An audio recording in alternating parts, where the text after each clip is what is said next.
ngasi ing kumja lisingani kunmari July gi kunmapan ningthokaba numit asida aihakna khwaigi mafamda thamjagadori basi ngasi gi Meghalaya state hanade Assam gi manung channa Shillongda Assam gi capital oiraga khoigi Khashiya Jentia Garo Hills haidana tongan ba district oina leramba mafam asigi maru oina akoigi East Khashiya district ki manung da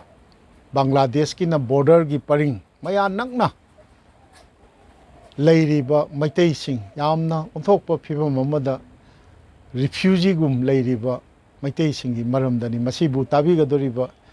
khwaigi mafamda sanathongi manindra konsam ehakna ahanbada nolukchari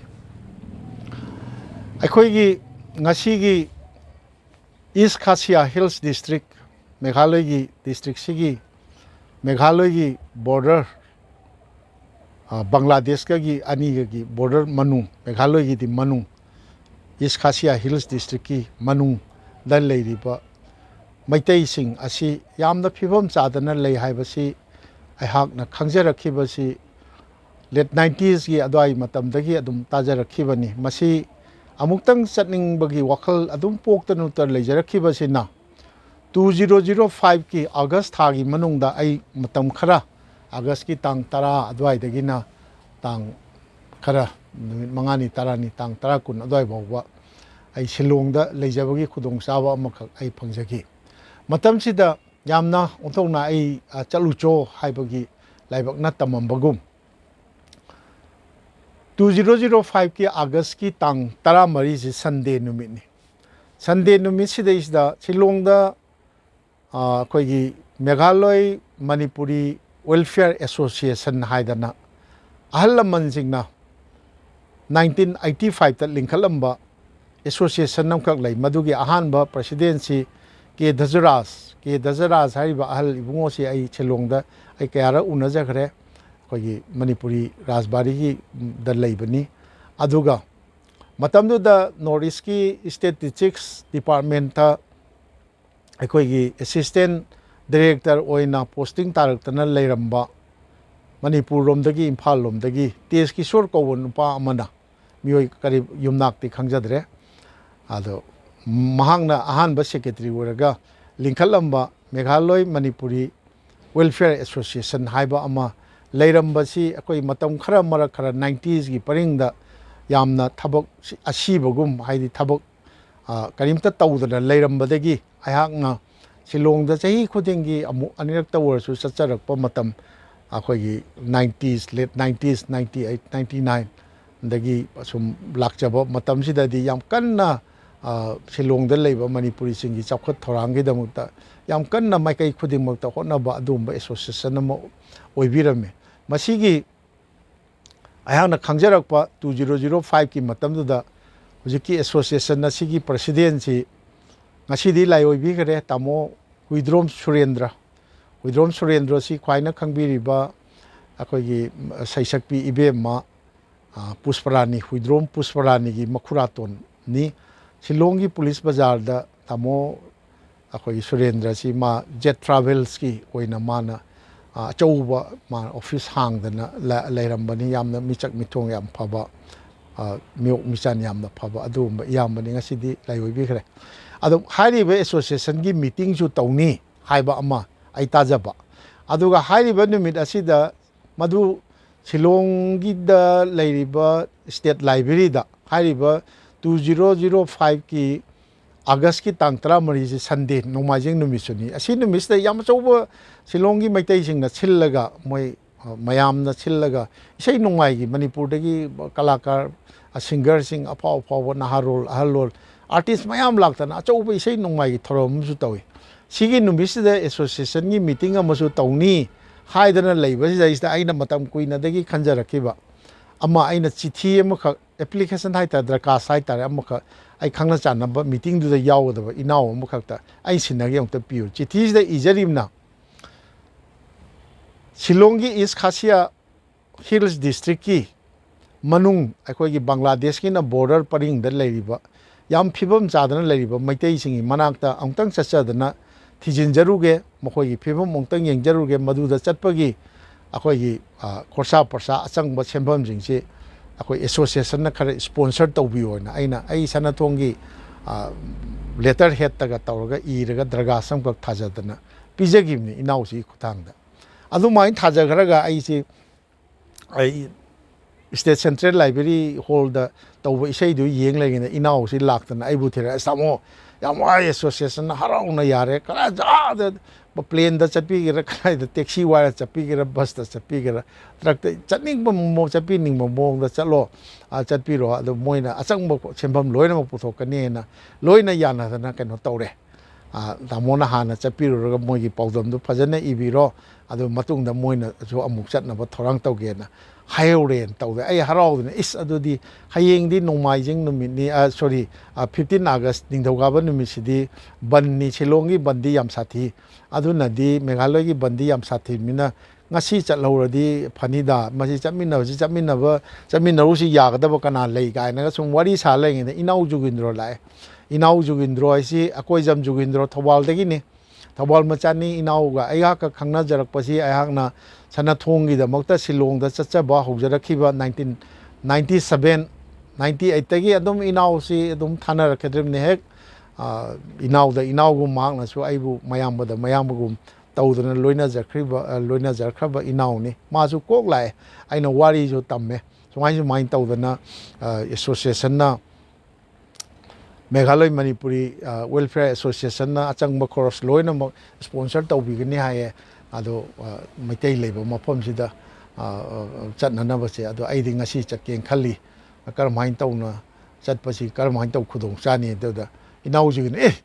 ꯇꯥꯃꯣ ꯑꯗꯨꯗꯤ ꯀꯩꯅꯣ ꯑꯩꯁꯨ ꯍꯌꯦꯡꯁꯨ ꯕꯟꯅꯤ ꯁꯨꯇꯤꯁꯨ ꯁꯨꯇꯤꯅꯤ ꯌꯥꯝ ꯂꯥꯞꯄꯁꯨ ꯅꯠꯇꯦ ꯏꯕꯥꯅꯤ ꯍꯧꯖꯤꯛ ꯄꯨꯡ 2-3 ꯇꯥꯗ꯭ꯔꯤ 3ꯗꯒꯤ ꯁꯤꯗꯒꯤ ꯆꯠꯂꯦꯅ ꯈꯟ ꯇꯥꯔꯒꯁꯨ ꯀꯤꯂꯣꯃꯤꯇꯔ 100 ꯐꯥꯕ ꯅꯠꯇꯦ ꯑꯗꯣ ꯂꯝꯕꯤꯗ ꯚꯥꯔꯤꯗ ꯐꯕ ꯂꯝꯕꯤꯅꯤ ꯆꯦꯔꯥꯄꯨꯟꯖꯤ ꯐꯥꯎꯗꯤ ꯆꯦꯔꯥꯄꯨꯟꯖꯤꯗꯩ ꯇꯥꯈꯤꯕꯗꯤ ꯈꯪꯗ꯭ꯔꯦ ꯑꯗꯣ ꯆꯠꯈ꯭ꯔꯁꯤ ꯄꯨꯡ 5 ꯊꯦꯡꯉꯕꯗ 3ꯇ ꯌꯧꯔꯨꯔꯅꯤ ꯆꯠꯈ꯭ꯔꯁꯤ ꯑꯗꯨꯒ ꯍꯌꯦꯡ ꯂꯣꯏꯔꯒ ꯑꯃꯨꯛ ꯍꯌꯦꯡ ꯅꯨꯡꯗꯥꯡꯋꯥꯏꯔꯝ ꯍꯥꯏꯒꯠꯄ꯭ꯔꯥ ꯀꯩꯅꯣ ꯇꯧꯔꯁꯤ ꯍꯥꯏꯗꯔꯦ ꯑꯗꯨ ꯑꯣꯏꯔꯗꯤ ꯐꯔꯦꯅ ꯏꯕꯥꯅꯤꯁꯤ ꯏꯅꯥꯎ ꯖꯨꯒꯤꯟꯗ꯭ꯔꯣ ꯍꯥꯏꯔꯤꯕꯁꯤ ꯃꯇꯝꯁꯤꯗ ꯁꯦꯡꯈꯥꯁꯤ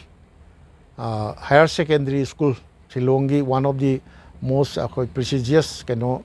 ꯍꯥꯌꯔ ꯁꯦꯀꯦꯟꯗꯔꯤꯒꯤ ꯗ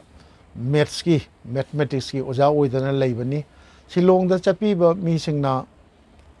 ꯈꯪꯕꯤꯒꯅꯤ ꯂꯦꯠ 90sꯒꯤ ꯃꯇꯝꯗꯒꯤꯅ ꯑꯩꯈꯣꯏꯒꯤ ꯂꯥꯁ ꯌꯔ 2023ꯒꯤ ꯃꯇꯝ ꯐꯥꯎꯕꯗ ꯁꯤꯂꯣꯡꯗ ꯃꯆꯥ ꯂꯥꯏꯔꯤꯛ ꯇꯝꯕꯒꯤ ꯆꯠꯄꯤꯕ ꯅꯠꯇ꯭ꯔꯒ ꯄꯣꯁꯇꯤꯡ ꯇꯥꯕꯒꯤ ꯂꯩꯕꯤꯔꯨꯕ ꯏꯚꯟ ꯐꯤꯂꯝ ꯅꯝꯕꯒꯤ ꯆꯠꯄꯤꯔꯨꯕ ꯅꯨꯃꯤꯠ 5-10 ꯀꯣꯏꯕꯒꯤ ꯆꯠꯄꯤꯔꯨꯕ ꯃꯩꯇꯩ ꯃꯆꯥ ꯂꯣꯏꯅꯃꯛꯅ ꯏꯅꯥꯎ ꯖꯨꯒꯤꯟꯗ꯭ꯔꯣ ꯑꯩꯅꯗꯤ ꯖꯨꯒꯤ ꯍꯥꯏꯅ ꯀꯧꯖꯕ ꯑꯀꯣꯏꯖꯝ ꯖꯨꯒꯤꯟꯗ꯭ꯔꯣ ꯍꯥꯏꯔꯤꯕ ꯁꯤ ꯈꯪꯕꯤꯒꯅꯤ ꯂꯥꯏꯕꯛ ꯊꯤꯕꯗꯤ ꯏꯅꯥꯎꯁꯤ ꯌꯥꯝ ꯅꯨꯡꯁꯤꯕ ꯏꯅꯥꯎꯁꯤ ꯍꯧꯈꯤꯕ ꯆꯍꯤ 2023ꯒꯤ ꯑꯩꯈꯣꯏꯒꯤ ꯗꯤꯁꯦꯝꯕꯔꯒꯤ ꯇꯥꯡ 1ꯗ ꯇꯥꯏꯕꯪ ꯊꯥꯗꯣꯛꯄꯤꯈ꯭ꯔꯦ ꯃꯁꯥꯒꯤ ꯑꯅꯥꯕꯅ ꯃꯔꯝ ꯑꯣꯏꯔꯒ ꯌꯥꯝꯅ ꯍꯣꯠꯅꯖꯔꯝꯕꯅꯤ ꯆꯥꯟꯗꯤꯒꯔꯗꯒ ꯆꯠꯇꯅ ꯂꯥꯏꯌꯦꯡꯗꯅ ꯀꯩꯗꯧꯗꯅ ꯃꯥ ꯍꯥꯏꯔꯝꯃꯤ ꯇꯠꯇꯅ ꯇꯥꯃꯣ ꯏꯌꯥꯝꯕ ꯑꯩꯈꯣꯏꯅꯗꯤ ꯍꯛꯆꯥꯡꯁꯤ ꯀꯜꯂꯤ ꯍꯥꯏꯗꯅ ꯈꯟꯗꯅ ꯑꯩꯈꯣꯏ ꯆꯥꯕ ꯊꯛꯄ ꯃꯇꯝ ナꯏꯗꯒꯩ ꯇꯨꯝꯕ ꯃꯇꯝ ナꯏꯗꯒꯩ ꯀꯣꯏꯆꯦꯟ ꯆꯦꯟꯈꯤꯕꯗꯣ ꯃꯗꯨꯒꯤ ꯔꯤꯑꯦꯛꯁꯟꯅꯤ ꯇꯥꯃꯣ ꯍꯥꯏꯗꯅ ꯇꯧꯏ ꯑꯗꯣ ꯑꯔꯣꯏꯕꯗꯗꯤ ꯃꯥ ꯁꯤꯂꯣꯡꯒꯤ ꯍꯣꯁꯄꯤꯇꯥꯜ ꯑꯃꯗ ꯄꯨꯈꯠꯂꯒ ꯂꯥꯏꯌꯦꯡꯕ ꯉꯝꯗꯅ ꯂꯩꯈꯤꯗ꯭ꯔꯦ ꯍꯥꯏꯗꯅ ꯇꯧꯕꯗꯒꯤ ꯑꯩ ꯑꯁꯇꯤꯁꯨ ꯏꯅꯥꯎꯒꯤ ꯑꯁꯇꯤꯁꯨ ꯑꯗꯒꯤ ꯁꯥꯔꯙ ꯀꯔꯃ ꯑꯩ ꯌꯥꯎꯖꯔꯨꯏ ꯂꯩ ꯃꯅꯥ ꯑꯃꯇꯪ ꯑꯣꯏꯔꯕꯁꯨ ꯏꯅꯥꯎꯒꯤ ꯃꯤꯡꯗ ꯑꯩ ꯀꯠꯆꯔꯨꯏ ꯏꯅꯥꯎꯁꯤ ꯃꯩꯇꯩꯒꯤꯅꯤ ꯍꯥꯏꯕꯁꯤꯗꯩꯁꯤꯗ ꯑꯩꯈꯣꯏꯅ ꯂꯝꯗ ꯃꯩꯇꯩ ꯂꯩꯕ ꯂꯝꯁꯤꯗꯩꯁꯤꯗ ꯖꯍꯥ ꯃꯤꯖꯣꯔꯥꯝꯗ ꯑꯣꯏꯁꯅꯨ ꯅꯥꯒꯥꯂꯦꯟꯗ ꯑꯣꯏꯁꯅꯨ ꯑꯔꯨꯅꯥꯆꯜ ꯄ꯭ꯔꯗꯦꯁꯇ ꯑꯣꯏꯁꯅꯨ ꯃꯦꯘꯥꯂꯌꯗ ꯑꯣꯏꯁꯅꯨ ꯑꯗꯒꯤ ꯀꯩꯅꯣꯗ ꯑꯩꯈꯣꯏꯒꯤ ꯑꯁꯥꯝꯒꯤ ꯃꯐꯝ ꯈꯨꯟ ꯃꯩꯇꯩ ꯇꯥꯕ ꯈꯨꯡꯒꯪꯁꯤꯡꯗ ꯑꯣꯏꯁꯅꯨ ꯑꯗꯩ ꯇ꯭ꯔꯤꯄꯨꯔꯥꯒꯤ ꯂꯝꯗꯝꯗ ꯑꯣꯏꯁꯅꯨ ꯑꯩꯈꯣꯏꯅ ꯆꯠꯈꯤ ꯃꯐꯝꯁꯤꯗ ꯀꯅꯥꯒꯨꯝꯕ ꯃꯩꯇꯩꯒꯤꯗꯃꯛꯇ ꯃꯅꯤꯄꯨꯔꯒꯤꯗꯃꯛꯇ ꯑꯗꯩ ꯃꯔꯨꯑꯣꯏꯅ ꯃꯩꯇꯩꯒꯤꯗꯃꯛꯇꯅꯤ ꯍꯥꯏꯔꯒꯗꯤ ꯁꯤꯅ ꯀꯤꯗꯕ ꯍꯥꯏꯗꯤ ꯃꯥꯒꯤ ꯃꯇꯝ ꯃꯥꯡꯕ ꯄꯥꯝꯃꯨꯗꯕ ꯃꯔꯟ ꯃꯊꯨꯝ ꯄꯩꯁꯥ ꯃꯥꯡꯕ ꯄꯨꯊꯣꯛꯄ ꯄꯥꯝꯃꯨꯗꯕ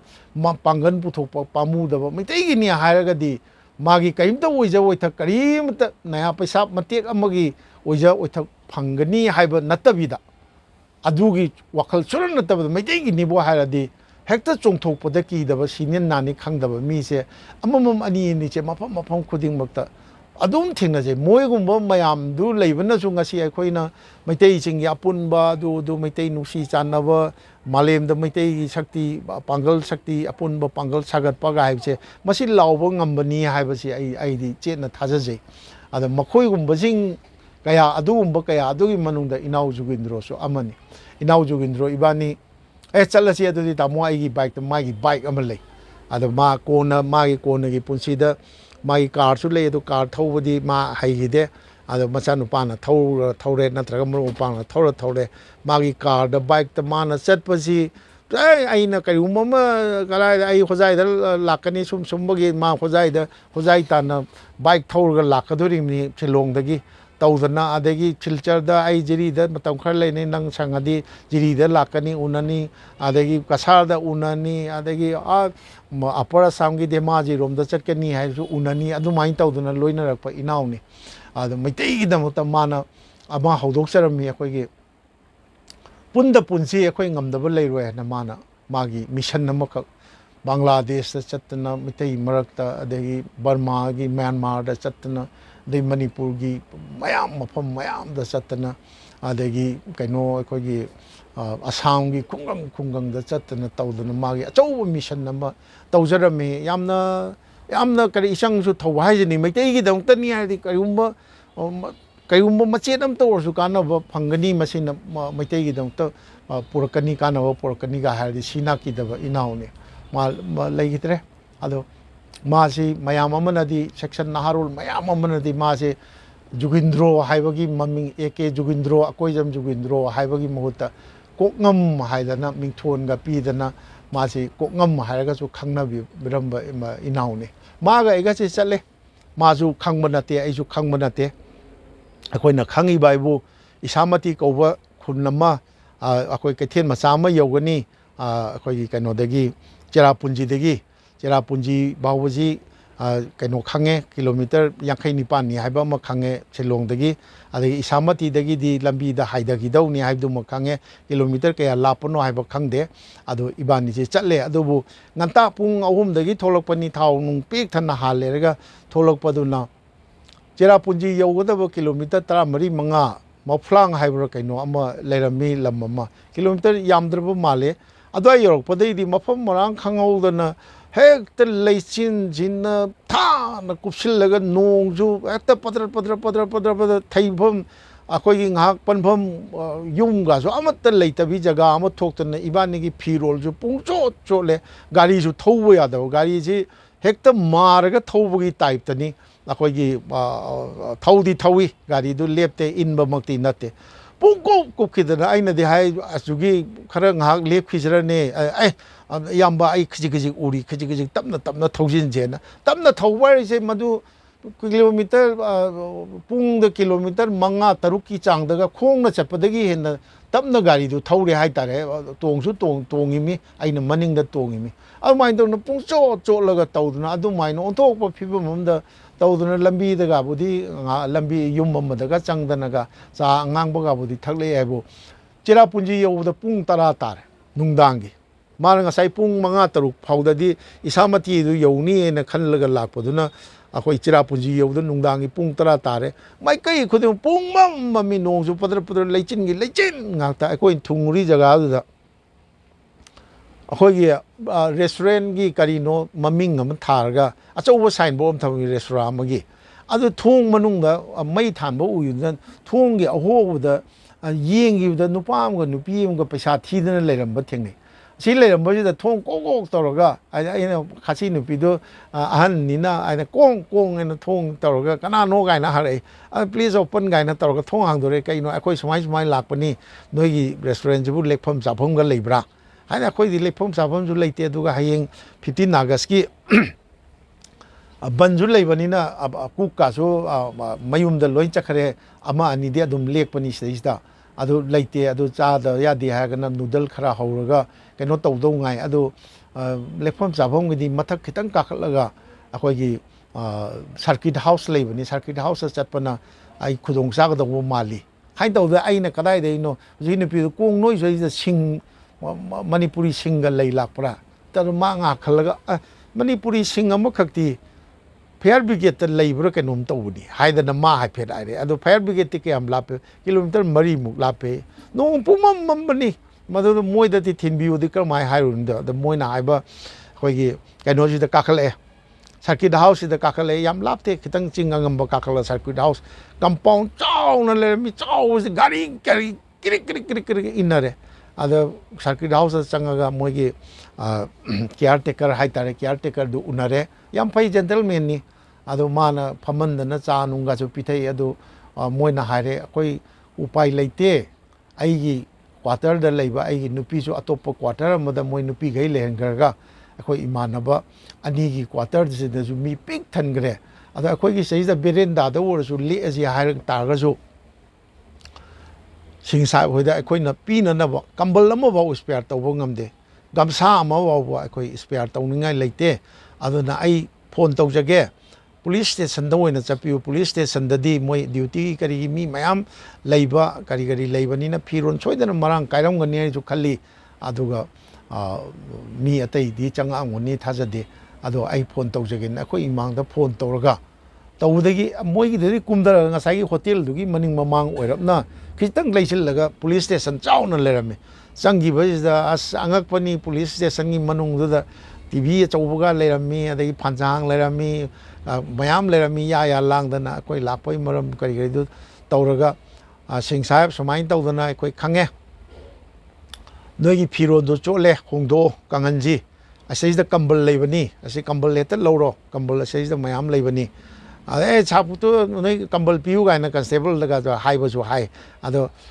ꯀꯩꯅꯣ ꯇꯧꯁꯤ ꯁꯤꯗꯩꯁꯤꯗ ꯑꯩꯈꯣꯏꯁꯨ ꯑꯗꯨꯝ ꯂꯦꯛꯇꯣꯔꯤꯕꯅꯤ ꯍꯧꯖꯤꯛ ꯄꯨꯡ 10:30 ꯇꯥꯁꯜꯂꯛꯑꯦ ꯅꯣꯡꯉꯥꯟꯒꯗꯕꯁꯨ ꯀꯨꯏꯔꯔꯣꯏ ꯑꯩꯈꯣꯏꯁꯨ ꯗ꯭ꯌꯨꯇꯤ ꯑꯃꯐꯥꯎ ꯇꯨꯝꯃꯣꯏꯗꯣꯔꯤꯃꯤ ꯅꯣꯏꯁꯨ ꯑꯗꯨꯝ ꯁꯦ ꯇꯨꯝꯒꯦꯔꯒꯅ ꯐꯥꯟꯖꯥꯡ ꯂꯩꯔꯤꯁꯤꯡꯗꯣ ꯑꯗꯨꯝ ꯇꯨꯝꯃꯣ ꯑꯗꯣ ꯀꯝꯕꯜꯁꯤ ꯁꯨꯞꯆꯤꯜꯂꯒ ꯅꯣꯏ ꯐꯤ ꯑꯆꯣꯠꯄꯗꯣ ꯀꯩꯅꯣ ꯇꯧꯗꯣ ꯑꯗꯨꯒ ꯐꯧꯗꯣꯛꯅꯕ ꯁꯤꯗꯩꯁꯤꯗ ꯍꯤꯇꯔꯁꯨ ꯂꯩ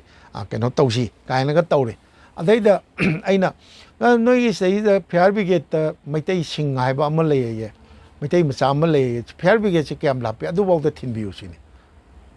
ꯑꯗ ꯑꯣꯁꯤꯗꯨꯅ ꯑꯩ ꯊꯤꯟꯕꯗꯨꯗꯤ ꯑꯔꯥꯏꯕꯅꯤ ꯑꯃꯨꯛꯇ ꯂꯩꯕ꯭ꯔꯥ ꯑꯃꯨꯛꯇ ꯀꯟꯐꯥꯔꯝ ꯇꯧꯒꯦꯅ ꯃꯥ ꯀꯣꯏꯍꯪ ꯍꯪꯉꯦ ꯑꯗ ꯇꯥꯟ ꯆꯥꯅꯔꯤꯁꯨ ꯐꯤꯌꯥꯔ ꯕ꯭ꯔꯤꯒꯦꯗꯇꯒꯤ ꯁꯪꯃꯥ ꯍꯥꯏꯗꯅ ꯃꯣꯏꯒꯤ ꯐꯤꯌꯥꯔ ꯕ꯭ꯔꯤꯒꯦꯗꯀꯤ ꯃꯤ ꯑꯃ ꯃꯣꯏꯒꯤ ꯀꯣꯔꯤꯌꯔ ꯑꯣꯏꯖꯥꯠꯅꯤ ꯆꯦ ꯆꯥꯡ ꯄꯨꯔꯒ ꯄꯨꯂꯤꯁ ꯁ꯭ꯇꯦꯁꯟꯗ ꯂꯥꯛꯄ ꯍꯦꯛ ꯃꯇꯥ ꯆꯥꯅꯔꯨꯏ ꯁꯨꯝ ꯊꯣꯛꯏꯗꯨꯅ ꯍꯥꯏꯇꯥꯔꯦ ꯑꯗꯩꯗ ꯑꯩ ꯁꯪꯃꯥ ꯅꯣꯏꯗ ꯁꯤꯡ ꯑꯃ ꯂꯩꯕ꯭ꯔꯥ ꯁꯤꯡ ꯀꯔꯤ ꯂꯩ ꯁꯥꯔ ꯍꯥꯏ ꯁꯤꯡꯗꯨ ꯀꯔꯝꯕ ꯁꯤꯡꯅꯣ ꯃꯅꯤꯄꯨꯔꯤ ꯑꯁꯦꯡꯕ ꯁꯤꯡꯂ ꯅꯠꯇ꯭ꯔꯒ ꯕꯤꯁꯅꯨꯄꯤꯌꯥ ꯁꯤꯡꯂ ꯁꯥꯔ ꯕꯤꯁꯅꯨꯄꯤꯌꯥ ꯁꯤꯡ ꯅꯠꯇꯦ ꯁꯤꯜꯆꯔꯒꯤ ꯃꯅꯤꯄꯨꯔꯤ ꯁꯤꯡꯅꯤ ꯑꯗꯨꯗꯤ ꯐꯔꯦ ꯂꯥꯛꯏꯕ ꯁꯥꯕ ꯑꯅꯤꯁꯦ ꯅꯪ ꯄꯨꯔꯒ ꯆꯠꯃꯤꯟꯅꯈ꯭ꯔꯣ ꯍꯥꯏꯅ ꯇꯧꯗꯅ ꯇꯧꯗꯤ ꯁꯪꯃꯥꯗꯨꯁꯨ ꯕꯥꯏꯛꯇ ꯂꯥꯛꯄꯅꯤ ꯑꯗꯣ ꯃꯥꯏ ꯃꯇꯨꯡꯗ ꯏꯜꯂꯛꯑꯒ ꯑꯩꯈꯣꯏ ꯅꯣꯡ ꯃꯔꯛꯇꯨꯗ ꯂꯩꯆꯤꯟ ꯃꯔꯛꯇꯨꯗ ꯑꯗꯨꯁꯨ ꯃꯥꯔ ꯊꯧꯔꯛꯄꯅꯤ ꯂꯥꯛꯇꯅ ꯇꯧꯏ ꯑꯗ ꯐꯤꯌꯥꯔ ꯕ꯭ꯔꯤꯒꯦꯗ ꯌꯧꯔꯀꯥꯟꯗ ꯑꯣꯏ ꯁꯤꯡ ꯍꯥꯏꯅ ꯁꯪꯃꯥꯗꯨꯅ ꯀꯧꯔꯤ ꯍꯣꯏ ꯍꯥꯏꯅ ꯇꯧꯋꯦ ꯅꯣꯏꯒꯤ ꯃꯔꯤ ꯃꯇꯥ ꯂꯥꯛꯏ ꯍꯥꯏꯅ ꯇꯧꯗꯣꯏꯒꯤ ꯑꯣ ꯂꯥꯛꯑꯦꯅ ꯑꯩꯈꯣꯏ ꯃꯥꯅ ꯐꯥꯛ ꯑꯩꯈꯣꯏ ꯁꯤꯔꯤ ꯃꯊꯛꯇ ꯁꯤꯔꯤꯗꯒꯤ ꯀꯨꯝꯊꯔꯛꯄꯁꯦ ꯃꯥ ꯀꯨꯝꯊꯔꯛꯄꯒꯤ ꯃꯈꯣꯟꯁꯦ ꯇꯥꯏ ꯇꯧꯔꯛꯑꯒ ꯇꯧꯗꯣꯏ ꯑꯩꯅ ꯍꯦꯛ ꯀꯨꯝꯊꯔꯛꯄ ꯏꯅꯥꯎꯅ ꯃꯩꯇꯩꯔꯥ ꯍꯥꯏꯅ ꯇꯧꯋꯦ ꯑꯣꯖꯥ ꯍꯣꯏ ꯃꯩꯇꯩ ꯑꯣꯏꯕꯤꯔꯕ꯭ꯔꯣ ꯍꯥꯏꯅ ꯇꯧꯔꯦ ꯑꯩ ꯃꯥꯅꯤꯅꯦ ꯁꯨꯃꯥꯏꯅ ꯂꯥꯛꯑꯦ ꯑꯦꯁ ꯂꯥꯎ ꯐꯤꯔꯣꯟꯒ ꯆꯣꯠꯂꯦꯅꯦ ꯀꯔꯤꯝ ꯈꯪꯗꯅ ꯍꯧꯖꯤꯛꯀꯤ ꯅꯨꯄꯥꯁꯤ ꯑꯁꯤꯁ ꯀꯧꯕ ꯑꯣꯏꯔꯝꯗꯣꯏꯅꯤ ꯁꯂꯥꯝ ꯑꯁꯤꯁ ꯃꯥꯁꯦ ꯁꯤꯜꯆꯔ ꯇꯥꯔꯥꯄꯨꯔ ꯔꯦꯜꯋꯦ ꯁ꯭ꯇꯦꯁꯟ ꯇꯥꯔꯥꯄꯨꯔꯒꯤ ꯃꯅꯥꯛꯇ ꯂꯩꯕ ꯃꯩꯇꯩ ꯃꯆꯥ ꯑꯃꯅꯤ ꯃꯥꯒꯤ ꯅꯨꯄꯤꯁꯤꯅ ꯑꯩꯈꯣꯏꯒꯤ ꯍꯤꯖꯝ ꯅꯤꯉꯣꯜ ꯖꯨꯕꯥ ꯗꯦꯕꯤ ꯑꯩꯈꯣꯏꯒꯤ ꯕꯪꯒ꯭ꯂꯥꯗꯦꯁ ꯕꯣꯔꯗꯔ ꯈꯤꯇꯪ ꯂꯥꯟꯁꯤꯜꯂꯒ ꯌꯥꯝ ꯏꯅꯛ ꯅꯛꯑꯦ ꯍꯥꯏꯌꯦ ꯄꯣꯔꯨꯋꯥ ꯀꯧꯕ ꯑꯩꯈꯣꯏ ꯁꯤꯂꯦꯠ ꯗꯤꯁꯇ꯭ꯔꯤꯛꯀꯤ ꯃꯅꯨꯡ ꯆꯟꯕ ꯑꯩꯈꯣꯏꯒꯤ ꯈꯨꯟ ꯑꯃ ꯂꯩ ꯃꯥꯅꯦ ꯑꯗꯩ ꯃꯩꯇꯩ ꯌꯨꯝꯊꯣꯡ ꯈꯔ ꯂꯩ ꯃꯥꯅꯦ ꯑꯗꯨꯒꯤ ꯅꯤꯉꯣꯜ ꯑꯣꯏꯔ ꯃꯥꯅ ꯍꯧꯖꯤꯛꯀꯤ ꯑꯁꯤꯁꯤꯅ ꯑꯩꯈꯣꯏꯒꯤ ꯆꯦꯔꯥꯄꯨꯟꯖꯤꯒꯤ ꯐꯤꯌꯥꯔ ꯕ꯭ꯔꯤꯒꯦꯗꯇ ꯄꯣꯁꯇꯤꯡ ꯇꯥꯔꯛꯑꯕ ꯃꯇꯨꯡ ꯃꯥ ꯆꯍꯤ ꯌꯥꯝꯕ ꯃꯥꯅꯦ ꯆꯦꯔꯥꯄꯨꯟꯖꯤꯗ ꯑꯗꯨꯝ ꯂꯩꯔꯛꯏ ꯆꯍꯤ 10 ꯍꯦꯟꯅ ꯂꯩꯔꯛꯑꯕꯖꯥꯠꯅꯤ ꯃꯆꯥꯒ ꯄꯣꯛꯇꯅ ꯃꯆꯥꯅꯨꯄꯥ 2 ꯂꯩꯔꯝꯃꯦ ꯃꯆꯥ ꯆꯍꯤ 10 ꯃꯆꯥꯅꯨꯄꯥ 2 ꯂꯩꯔꯝꯃꯦ ꯑꯃꯅ ꯆꯍꯤ 10 ꯍꯥꯏꯕ꯭ꯔꯥ ꯑꯃꯅ ꯈꯔ ꯆꯍꯤ 9 ꯍꯥꯏꯕ꯭ꯔꯥ 2 ꯂꯩꯔꯝꯃꯦ ꯑꯗꯨꯃꯥꯏꯅ ꯇꯧꯗꯅ ꯇꯧꯏ ꯃꯣꯏꯅ ꯄꯨꯁꯤꯟꯕꯤꯗꯅ ꯀꯌꯥ ꯂꯨꯅ ꯇꯧꯔꯛꯈ꯭ꯔꯦ ꯄꯨꯡ 11 ꯇꯥꯗꯣꯔꯀꯥꯟꯗꯨꯗ ꯍꯧꯖꯤꯛꯀꯤ ꯏꯕꯦꯝꯃ ꯖꯨꯕꯥ ꯍꯥꯏꯁꯤꯅ ꯆꯥꯛꯀ ꯊꯣꯡꯕꯤꯔꯅ ꯑꯩꯈꯣꯏꯗ ꯍꯥꯟꯅ ꯐꯤꯔꯣꯟ ꯆꯣꯠꯂꯦ ꯐꯤꯔꯣꯟ ꯍꯣꯡꯗꯣꯛꯄꯤꯌꯣꯅ ꯈꯨꯗꯩꯒ ꯄꯤꯔꯗꯅ ꯇꯧꯔꯗꯅ ꯑꯩꯈꯣꯏꯒꯤ ꯏꯟꯅꯕ ꯀꯥꯁꯨ ꯐꯤ ꯃꯆꯥ ꯑꯃꯃꯝꯒ ꯄꯤꯔꯗꯅ ꯀ ꯇꯧꯔꯗꯅ ꯑꯩꯈꯣꯏꯅ ꯃꯣꯖꯥ ꯐꯨꯔꯤꯠ ꯀꯩꯀꯩ ꯑꯆꯣꯠꯄꯁꯤꯡꯗꯨ ꯂꯣꯏ ꯂꯧꯊꯣꯛꯑꯒ ꯃꯥꯅ ꯐꯧꯗꯣꯛꯄꯤꯗꯅ ꯀ ꯇꯧꯔꯦ ꯃꯣꯏ ꯍꯤꯇꯔꯒ ꯇꯧꯔꯒ ꯑꯗꯨꯃꯥꯏꯅ ꯇꯧꯗꯅ ꯆꯥꯛꯀ ꯆꯥꯔꯒ ꯇꯨꯝꯕꯗꯤ ꯁꯨꯃꯥꯏꯅ ꯇꯨꯝꯕꯤꯔꯣ ꯑꯩꯈꯣꯏꯒꯤ ꯕꯦꯔꯦꯛꯇ ꯇꯨꯝꯕꯤꯔꯣ ꯕꯦꯔꯦꯛ ꯍꯥꯏꯔꯤꯁꯦ ꯌꯥꯝ ꯐꯖꯅ ꯇꯧꯈ꯭ꯔꯖꯥꯠꯅꯤ ꯀꯥ ꯃꯆꯥ ꯄꯤꯛꯇꯛ ꯄꯤꯛꯇꯛꯄ ꯐꯃꯨꯡ ꯇꯅꯥꯟ ꯇꯅꯥꯟ ꯊꯥꯕ ꯀꯥ ꯑꯃꯃꯝ ꯂꯩ ꯀꯥ ꯑꯅꯤ ꯑꯅꯤꯒꯤ ꯃꯔꯛꯇ ꯑꯩꯈꯣꯏꯒꯤ ꯕꯥꯠꯔꯨꯝꯒ ꯇꯣꯏꯂꯦꯠꯀꯒꯤ ꯑꯅꯤ ꯑꯅꯤ ꯖꯨꯔꯥ ꯀꯩꯅꯣ ꯇꯧꯅ ꯑꯦꯇꯦꯁ ꯇꯧꯗꯨꯅ ꯂꯩ ꯌꯥꯝ ꯐꯖꯅ ꯑꯗꯨꯃꯥꯏꯅ ꯇꯧꯅ ꯇꯨꯝꯃꯦ ꯅꯣꯡꯉꯥꯜꯂꯒ ꯃꯣꯏꯅꯗꯤ ꯆꯥꯛ ꯏꯁꯤꯡ ꯆꯥꯔꯒ ꯆꯠꯈꯣ ꯍꯥꯏꯕꯅꯤ ꯑꯩꯈꯣꯏꯅ ꯆꯥꯛ ꯆꯥꯕ ꯆꯥꯔꯛꯇ꯭ꯔꯦ ꯑꯩꯈꯣꯏ ꯇꯟꯒꯗꯤ ꯐꯖꯅ ꯆꯥꯁꯤꯜꯂꯛꯑꯦ ꯖꯨꯕꯥꯅ ꯏꯕꯦꯝꯃ ꯖꯨꯕꯥꯅ ꯍꯧꯗꯅ ꯃꯥꯗꯤ ꯂꯣꯏ ꯈꯪꯉꯤ ꯑꯩꯈꯣꯏꯒꯤ ꯁꯤꯗꯒꯤ ꯀꯤꯂꯣꯃꯤꯇꯔ ꯀꯩꯅꯣꯃꯨꯛꯇꯅꯤ 38 ꯂꯝꯕꯤꯁꯨ ꯐꯥꯏꯅꯤꯡꯉꯥꯏ ꯂꯩꯇꯦ ꯑꯃꯈꯛꯇꯅꯤ ꯁꯤꯗ ꯑꯗꯨꯝ ꯃꯈꯥ ꯄꯥꯡꯅ ꯑꯗꯨꯝ ꯀꯨꯝꯊꯔꯒ ꯂꯣꯏꯔ ꯀꯨꯝꯊꯔꯒ Ishamati ꯀꯧꯕ ꯀꯩꯅꯣ ꯂꯩꯔꯝꯒꯅꯤ ꯂꯝꯕꯤꯗ ꯑꯩꯈꯣꯏꯒꯤ ꯁꯤꯗꯒꯤ ꯀꯤꯂꯣꯃꯤꯇꯔ 14-15 ꯆꯠꯂꯒ ꯑꯩꯈꯣꯏ ꯏꯁꯤꯡ ꯆꯥꯏꯕꯤ ꯑꯆꯧꯕ ꯑꯃ ꯂꯩꯔꯝꯒꯅꯤ ꯑꯗꯨ ꯂꯥꯟꯊꯣꯛꯑꯒ ꯑꯗꯨꯝ ꯆꯠꯈꯤꯗꯕꯅꯤ Ishamati ꯂꯩꯔꯝꯒꯅꯤ ꯑꯗꯒꯤ Ishamatiꯗ ꯑꯩꯒꯥꯒꯤ ꯏꯃꯨꯡ ꯑꯃ ꯂꯩꯔꯝꯒꯅꯤ ꯑꯗꯒꯤ ꯈꯔ ꯑꯃꯨꯛ ꯅꯣꯡꯄꯣꯛꯂꯣꯝꯗ ꯀꯤꯂꯣꯃꯤꯇꯔ 5 ꯆꯠꯂꯒ Koilaghat ꯑꯩꯗꯁꯨ Meitei ꯂꯩꯕꯅꯤ ꯑꯗꯒꯤ BAIRANG ꯂꯩꯔꯦ ꯑꯗꯒꯤ Bholaganj ꯂꯩꯔꯦ ꯀꯥꯏꯅ ꯃꯥꯗꯤ ꯂꯣꯏ ꯈꯪꯗꯅ ꯃꯣꯏ ꯍꯥꯏꯔꯛꯑꯦ ꯍꯥꯏꯔꯛꯄꯁꯤꯗꯒꯤ ꯖꯣꯒꯤꯟꯗ꯭ꯔꯣ ꯏꯕꯥꯅꯤꯁꯤ ꯂꯥꯛꯑꯦ ꯂꯥꯛꯄꯁꯤꯗ ꯑꯉꯛꯄꯅꯤ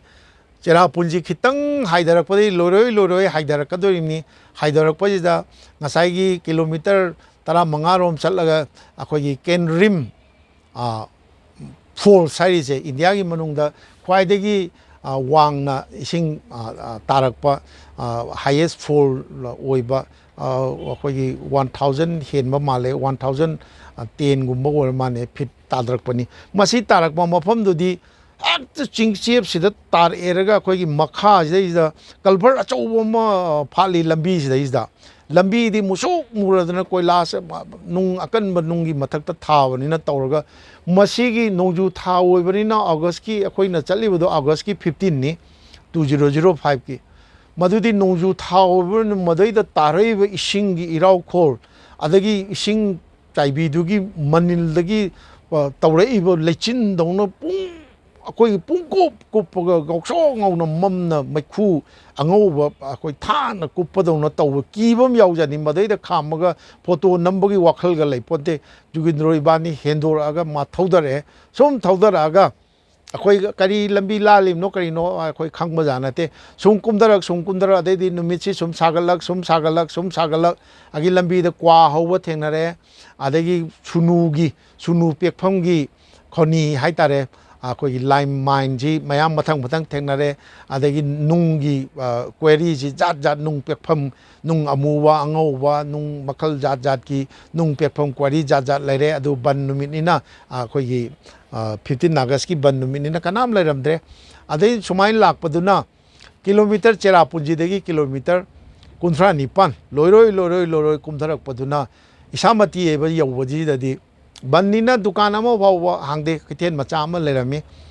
ꯑꯗꯨꯕꯨ ꯃꯤ ꯑꯃ ꯑꯅꯤ ꯑꯩꯈꯣꯏꯒꯤ ꯂꯩꯔꯝꯕ ꯑꯩꯈꯣꯏꯒꯤ ꯗꯨꯀꯥꯟ ꯃꯃꯥꯡꯗ ꯐꯝꯗꯅ ꯀꯩꯗꯧꯅ ꯃꯌꯨꯡꯒꯤ ꯃꯃꯥꯡꯗꯒ ꯐꯝꯕ ꯃꯥꯜꯂꯤ ꯑꯗꯩꯗ ꯍꯪꯕꯗ ꯅꯣꯏ ꯃꯅꯤ ꯁꯔꯃ ꯑꯃ ꯂꯩꯕꯅꯤ ꯁꯤꯗ ꯍꯥꯏꯅ ꯃꯥꯏ ꯃꯌꯨꯝ ꯇꯥꯛꯑꯒ Ishamatiꯗ ꯂꯩ ꯍꯥꯏꯔꯤꯕ ꯑꯩꯒꯥꯁꯤꯒꯤ ꯃꯌꯨꯝꯗ ꯆꯪꯉꯤ ꯑꯩꯒꯥꯁꯤ ꯖꯣꯏꯗꯦꯕ ꯀꯧꯏ ꯕꯤꯁꯅꯨ ꯂꯥꯠꯄꯝꯅꯤ ꯑꯩꯈꯣꯏꯒꯤ ꯀꯩꯅꯣꯅ ꯌꯨꯝꯅꯥꯛꯅ ꯕꯤꯁꯅꯨ ꯂꯥꯠꯄꯝ ꯖꯣꯏꯗꯦꯕ ꯁꯔꯃ ꯆꯪꯈꯤꯕꯗ ꯌꯥꯝ ꯂꯨꯅ ꯇꯧꯋꯤ ꯊꯧꯔꯥꯅꯤ ꯂꯩꯔꯝꯃꯤ ꯑꯗꯒꯤ ꯃꯆꯥꯅꯨꯄा ꯃꯃꯧ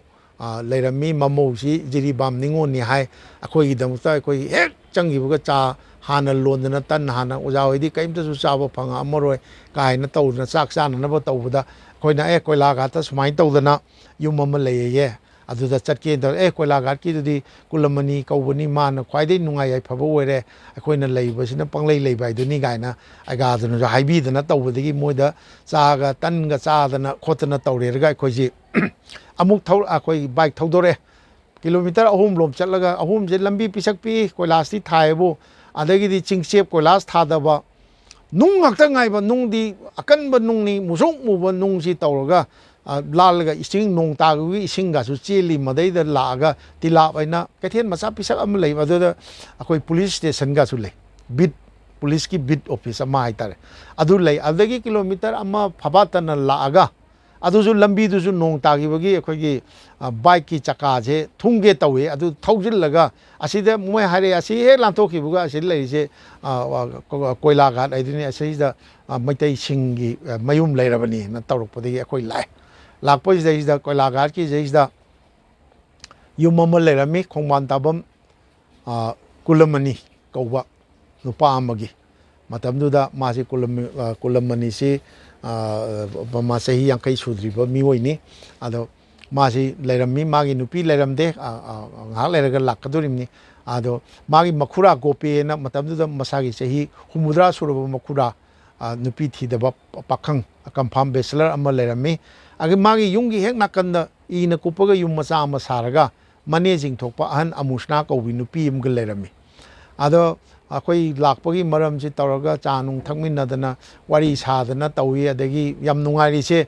ꯍꯧꯖꯤꯛꯀꯤ ꯀꯨꯂꯝꯃꯅꯤꯒꯤ ꯃꯌꯨꯝ ꯀꯣꯏꯂꯥꯘꯥꯠꯁꯤꯒꯤ ꯍꯦꯛ ꯃꯃꯥꯡꯗ ꯉꯁꯥꯏꯒꯤ ꯑꯩꯈꯣꯏꯅ ꯀꯦꯟꯔꯦꯝ ꯐꯣꯜ ꯂꯩꯅ ꯏꯁꯤꯡ ꯆꯥꯏꯕꯤꯗꯨꯗꯒꯤ ꯍꯧꯔꯛꯑꯒ ꯆꯦꯜꯂꯛꯄ ꯇꯨꯔꯦꯟ ꯑꯆꯧꯕ ꯑꯃ ꯆꯦꯜꯂꯤ ꯇꯨꯔꯦꯟꯁꯤ ꯁꯨꯅꯥꯏ ꯇꯨꯔꯦꯜ ꯍꯥꯏꯔ ꯈꯪꯅꯩ ꯑꯗꯣ ꯏꯁꯥꯃꯇꯤ ꯔꯤꯚꯔ ꯍꯥꯏꯗꯅ ꯑꯗꯨꯝ ꯇꯧꯔꯒ ꯃꯌꯥꯝ ꯂꯣꯀꯦꯜꯅꯗꯤ ꯁꯨꯅꯥꯏ ꯍꯥꯏꯔꯒ ꯑꯗꯨꯝ ꯈꯪꯅꯕ ꯔꯦꯀꯣꯔꯠ ꯃꯦꯞꯇꯗꯤ ꯏꯁꯥꯃꯇꯤ ꯔꯤꯚꯔ ꯍꯥꯏꯔꯒ ꯂꯩꯕ ꯇꯨꯔꯦꯟꯁꯤꯗꯒꯤ ꯐꯥꯕꯅꯤꯅ ꯇꯨꯔꯦꯟꯁꯦ ꯏꯁꯤꯡ ꯌꯥꯝ ꯀꯟꯅ ꯆꯦꯜꯂꯤ ꯅꯣꯡꯖꯨ ꯊꯥ ꯑꯣꯏꯔꯁꯨ ꯏꯁꯤꯡ ꯌꯥꯝ ꯆꯥꯎꯏ ꯍꯥꯏꯇꯥꯔꯒꯁꯨ ꯏꯁꯤꯡꯗꯤ ꯌꯥꯝꯅ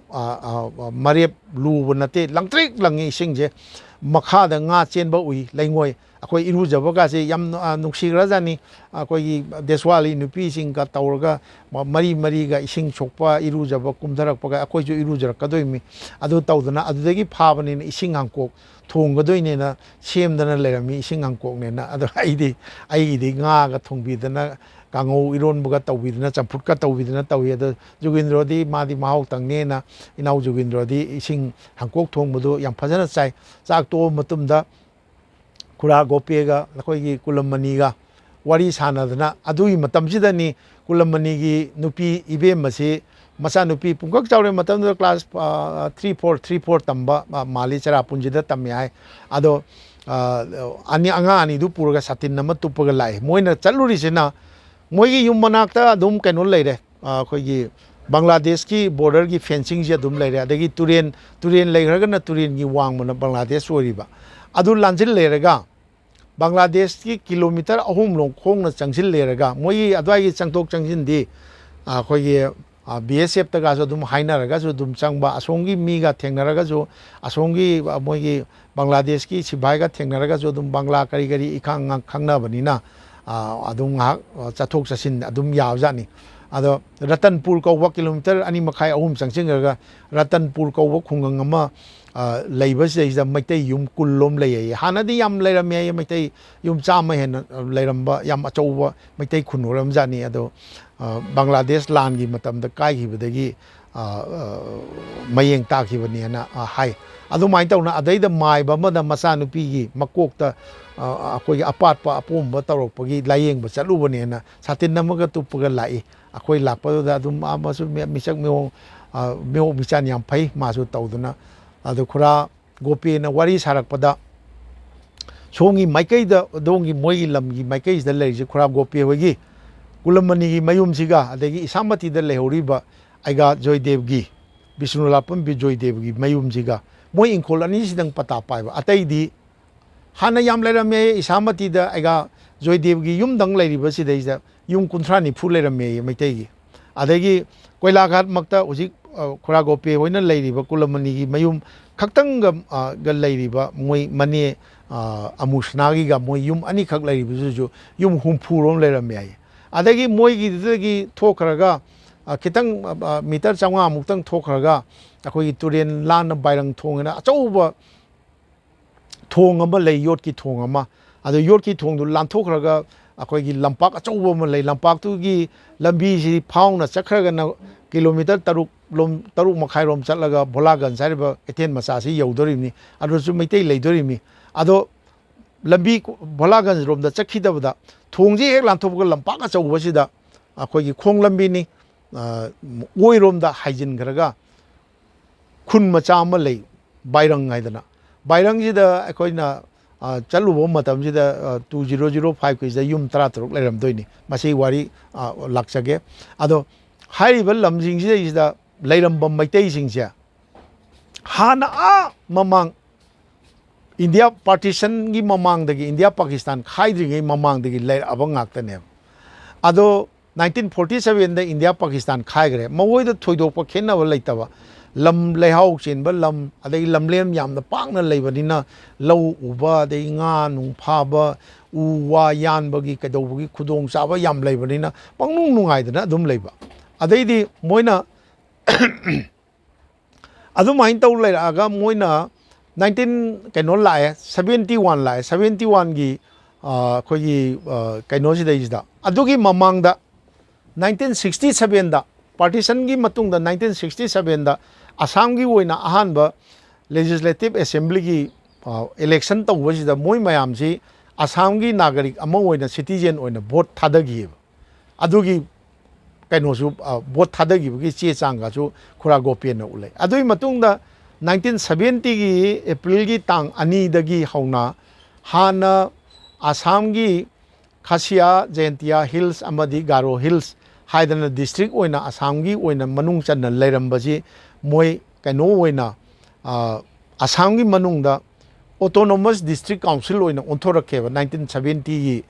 kaino da akoi April tang ani dagi adugi district autonomous district council election vote bikhal tawo matam ji jo hojiki bola khoi gi BAIRANG Bholaganj Koilaghat ade Ishamati gi mi mayam se siju vote adum thadayeba moi gi district ki mi oina adai di 1971 da akoi Bangladesh ki Indo Pak War Bangladesh poko do lan gi matam ji da amoina nungai re di Bangladesh rom dagi ngasagi Ratanpur ga haiba mayam si dagi mi si mayam am tholaga Meitei si yam leirammeba safe side ne na khara lan yauda mafam ne na yam chelak chile lom dagi kai lom dagi chelak na mayam am leirammeba yam nungai leirammeba ado lan lora kan da amuk Bangladesh rom dagi chentholak pa jing di moi mayum makai loi leina ho mayam ni na amuk hannagi ba moi hanagi du leiramba adagi di hanagi leiba je yumdu yamibni Ishamati da yum kunthra nipu Koilaghat da su kunthra nipu BAIRANG da su yum kunthra nipu adagi Bholaganj da su kunthra nipu adu mai tawdana Meitei yam lingna leiramjani adagi di 1972 gi January tang kunma thoi dagi Assam gi manung da leiramba Khashiya Jaintia Hills ka Garo Hills ka ji Meghalaya na anoba state ama sengmok khiba dai di moi ji pura moi gi citizen oibagi right che pungmang mang greba lausa patha moi hana kaimta khangau laibak phadana Koilaghat ki kulamani gi mayum ga ngasai gi Ishamati gi aiga gi mayum du gudi moi hana khoi ingkol gi pata laugi di nate adusu ingkol gi pata ga lehoraga atai di ama bau lehodana moi ama bau pidre launa na tan basu pidre voting right su pidre moi gi kari haitara refugee amadagi he na tonna refugee oini refugee ni haradi farju patraju sarkar na chana thakna bada orsu leibam da orsu pigadabdo adu pidreba moi loina maksi kainogi khasi ningthogi subject oina makha thaba subject oina leire moi gi hingon gi lau gi moina uriba lau gi khasna thibatai leiriba hingon gi yum gi khasna thibatai moina leiriba hingon da palakpa akoi lapu pambi da palakpa akoi lapoi lau se moina akoi da panbane ne hekpa yate khasi gi ningthau gi mi la ga hekhi doine injang na pi thabado kobi phajaba ma lakpada ai ngon da thabane dana ai ining tauna ai loina mak ai ni oiba yate kaino any day khasi ningthau gi mi la ga kobi he ga pu hine u pambi ma horok da wa pambi ma horok pada yan gi ne adu main tawdana moise voting rights adu maina tawrak padagi moise sum hongdok na khiba hongi baje moi khara mapan phaba akoi paisa nuksa khara leija hoba kangbu jingduna Assam gi mapam jaga jingda kasar gi lamdam jingda hela kandi gi lamdam jingda adagi akoi Manipur gi akoi gi paisa yam changdabida jiri bam lom daga so sero rom daga so hongak pa yaw hi mane adu main tawduna la ga sum lik hauba masing hi sum lik thauba dagi tangai phadana upai leitabagi leihobasing neba aduna adu main tawduna chak to mutung da wari watai sarakanda e BAIRANG adu adudi koiru se na matam sida akoi gi Koilaghat ki कुलमनी मसेन नुपा Jiri माई नुपीसी इबेमसी जिरी निंगोलनी अदो माई मचा नुपा कुलजीत आइदना अमा class सही मतलब सही 33-34 सुरबा नुपा मचा अमसु Laramie तौदना अखोई Bangladesh border का तो कोई चतना कोई रही अदगी नुंदिन नुंदांग वरमदो बाइरंग द चलुसी आइदना बाइरंग द कोई रुई बाइरंग जी अंगकपनी मतमदुदा युमजी खांगपोकुंब ngaktani jingana kupa yum ani gumba yaurami yumju 13 tagi henna leramde akhoi gi mai leire manung changjingraga khungi manung changjingraga Meitei lanthokraga Bengali singi Deswali singi adai Khasi gi marakta adum yumjing lei adubu kaino tawi mai Meitei gi du mai ambau thalamne mai thalamde jing kaino mai pusimda lupa 4,500 change deposit connection gi charge meter gi karigi oyar gi karigi adugi lupa 4,500 je moi puthokpi na ba puthokpa ngamda mai ambau thalamde ba adumba phibam da leirami ado akoi moi nga phaba labuk ta thabak suba aga adu nga phaba natraga labuk ki thabak leitraga na koi query da sunu gi query da natraga na koi gi nung gi query da thabak suruba sigi simbam adegi khara kaino to marai bak phaba ama ni na koi gari semba mechanic oidana Shillong da natraga अखोई Guwahati गुम्बदा चलगा workshop त कई the यावरुबा driver ओइबा अदुमबना पैसा नुसा थारा मतेंग ओइदना लेहौबा याम नुक्सीबा सुम चटपजिदा याम नुक्सीबा अमखक तमजगे चेंगपाक सुबा इमुंगनी देंगी पानबा कुंदा आइदना तौरेम कुंदा आइदना नुपी अमखक मौ अमखक थेंगने माई मचा नुपी ने लेसाबी पुंकक चावरबो अमखक ले माई नुपादो गी ममिंग दो भावबा मा ममिंग दु वाव थोइना खंगदे ओजा हाइबदगी हेंदे युमना अम खंगदे सिंजमैदगी ड्राइवर नि हाय लेहिद्रबा अद माई मनाउ नुपी अमगा मचा नुपी दुगा लेहोब इमुंग अमा याम नुक्सी अदो सिंजमैदगी ड्राइवर नि आइदुदा सिंजमैदगी कयुमनो करी ममिंग कौनो आइदो खंगदबा अदो मा माई मपुरोइबनी न तौरगा तादो न तौरगा अदुम लेमिनरपदगी मचा अमा थनमगा लेगिद्रे लुखराबी ओइदना लेहौब इमुंग अमा थेंगनर ए याम नुंगाइतबा अदगी याम अहन ओइबा चही मरसागी चही मरफु सुरबनी न निंथौजम बिस्मो आइबा अहन अमा थेंगनरे अहन दुना कोइ बुंगोय खोइजे ईश्वरना कोइगी हिंगो आइबा मतम दुवाव हिंगबा सीबा गाइदना लेबाइदुनी अदो आइबु पोकपिरंबा इमादो चिंगमई रोंदगी हाइदना आई खुंगुल लोंतंग लीजगे इमागी मपाम लोंगी खुदोंग चारगदी मणिपुर रोमदबु लेरसो हाइदना आई नहा ओरिंगेदा चही खरगी ममांगदा आई अमुक चचरुरे चही 10 कुनी ममांगदा अदो आई मफम खंगदरे अमुक थीगेना खंदरे हाइदना अन चही मरफु सुरबा बिस्मो कोबा निंथौजम बिस्पो कोबा अमना ममित मपी ताखै तमखिबा अमा थेंगरे अदगी अमना अखोइना कनो तौबा नुंथिन चटपदुदी 15 अगस्त 2005 की 15 अगस्त बन ओइबनिना इशामती द फुरितुबगी दुकान तौबा टेलर मास्टर अमा लेरमी कच्चिंग दगिनी हाय अखोइ नावरेम नोबो याइमा हाइनजु मयामना तय कौनबरा कइनोम तहोइ अदो मागी मयुम अमा लेहोइ मदु अदुइ नुमितुदी बन ओइबनिना मा अखोइ फुरितुब दुकान चत्तबनिना मयुमदा थबक तौदना लेहोइ माजु उनरई माजु याम नुंगाइतना चनिंगी ओजादो इचाजिंग करिजिंग लोइ पुनबा हाइसे अखोइ फरजु फत्रजु युम अमा आइगी आदा लिंगुनबगी पैसा बाउदी आई तानलगा चत्रदी करमाइन तौनिगाइन तमए अदु माइन तौदना याम नुंगाइतना लेरंब नुपाजिंग आइना आई सुमाइन तौदना मतमदुदा खोइ चोपगी खोइजै असांबगा पारगा मकोकता कोगेट येलगा क्वा ngaksang ngangna chap saidana tholokpa nupaga thengnei aina ai oja ai sumain tawdana imphal dagi lakpani sumain tawbani lampakta ngak phamji nungdawaramda aina khoi yumdong khudingi kharga changdana nupa leirambagai sum tawdana nupa nipan tholaktana ai tara phaminare khoi bairangi lampaksida nungdawaramdo aina lei thaknaba mahi लेरे याम होंगी लुपा 10 खासी न सुंगबनी बोतल the लुपा 10 खत P जानब कई no खरा लेबिरो अफंग बायदना लुपा 50 पीदना अमा नुपा अमद पीनी माना जानब आइबो बेरी मपुनमगा अदगी चोर चना लुपा पीब पैकेट तो अहुम मरी मंगाग लेरे अतई का फंग बजानते अदुमाइन तौदना मोइना अखोइ मी 10 फमिनबदु keno bottle do nipa la keno dagi hena lupa chama phana khorsa tawdi adu mai taw no wari saraga lai aduga adugi numitu da wari amana aigi inau jugindro jidi chak to matungda kulamani hoigi imung na khoi bu taram na opiri ba magi masen nupa aduna keno taw hemanta haimane hemanta duna lu na tawbiri ba dei khura keno duna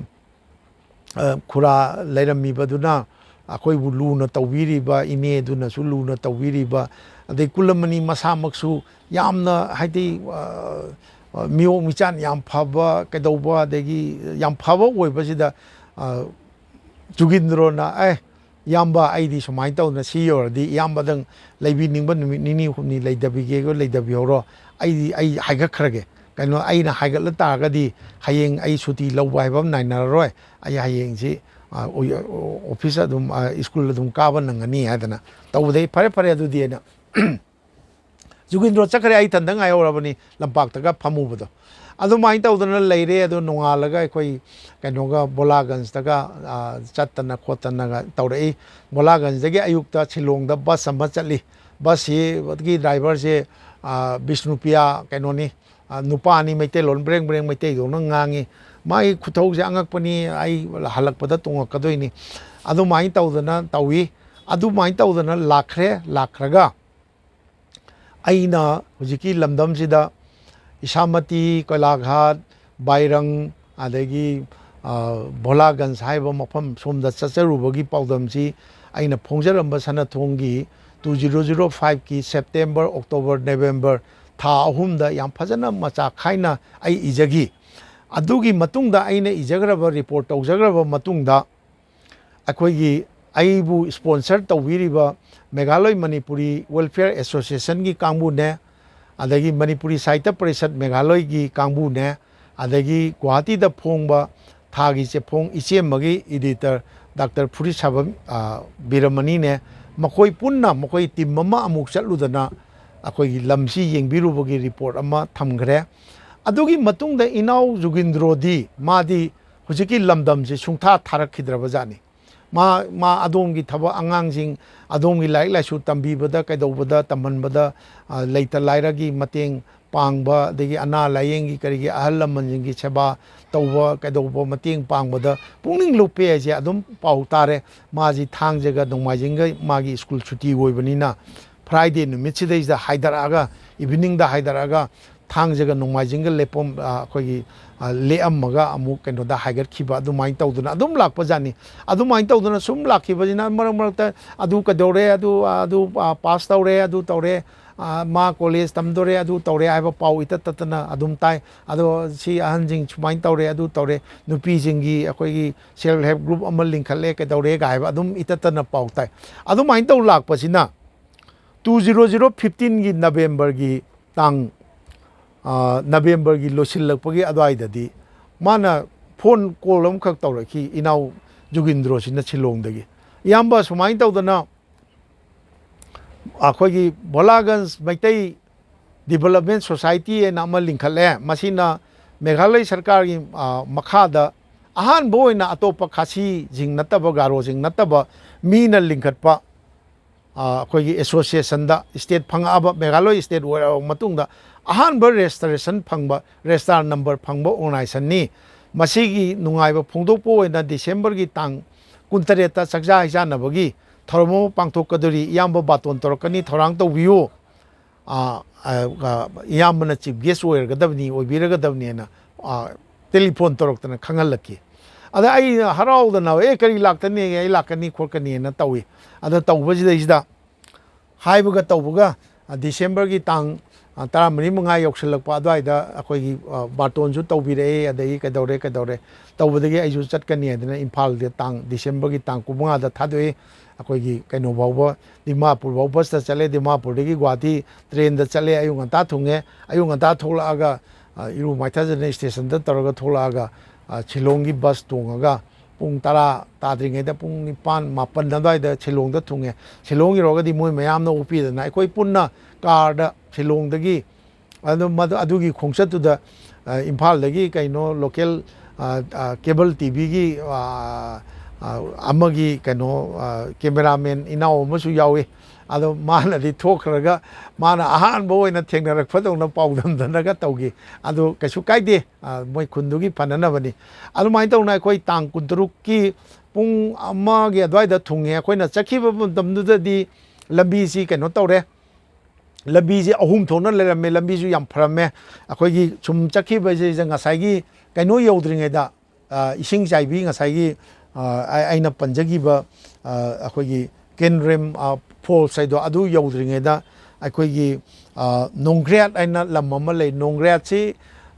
ꯃꯦꯘꯥꯂꯌꯒꯤ ꯃꯅꯨꯡꯗ ꯑꯩꯈꯣꯏ double decker ꯑꯩꯈꯣꯏꯒꯤ natural ꯎꯔꯤ ꯋꯥꯔꯤꯅ ꯊꯣꯡ ꯑꯣꯏꯅ ꯆꯤꯡ ꯑꯅꯤꯒꯤ ꯆꯤꯡꯆꯦꯞ ꯑꯅꯤꯒꯤ ꯃꯔꯛꯇ ꯊꯣꯡ ꯑꯣꯏꯅ ꯂꯩꯕ ꯗꯕꯜ ꯗꯦꯀꯔ ꯍꯦꯛ ꯈꯪꯅꯕ ꯌꯥꯝꯅ ꯇꯨꯔꯤꯁ ꯁ꯭ꯄꯣꯠ ꯑꯃꯅꯤ ꯃꯗꯨꯒꯤ ꯃꯐꯝꯁꯤ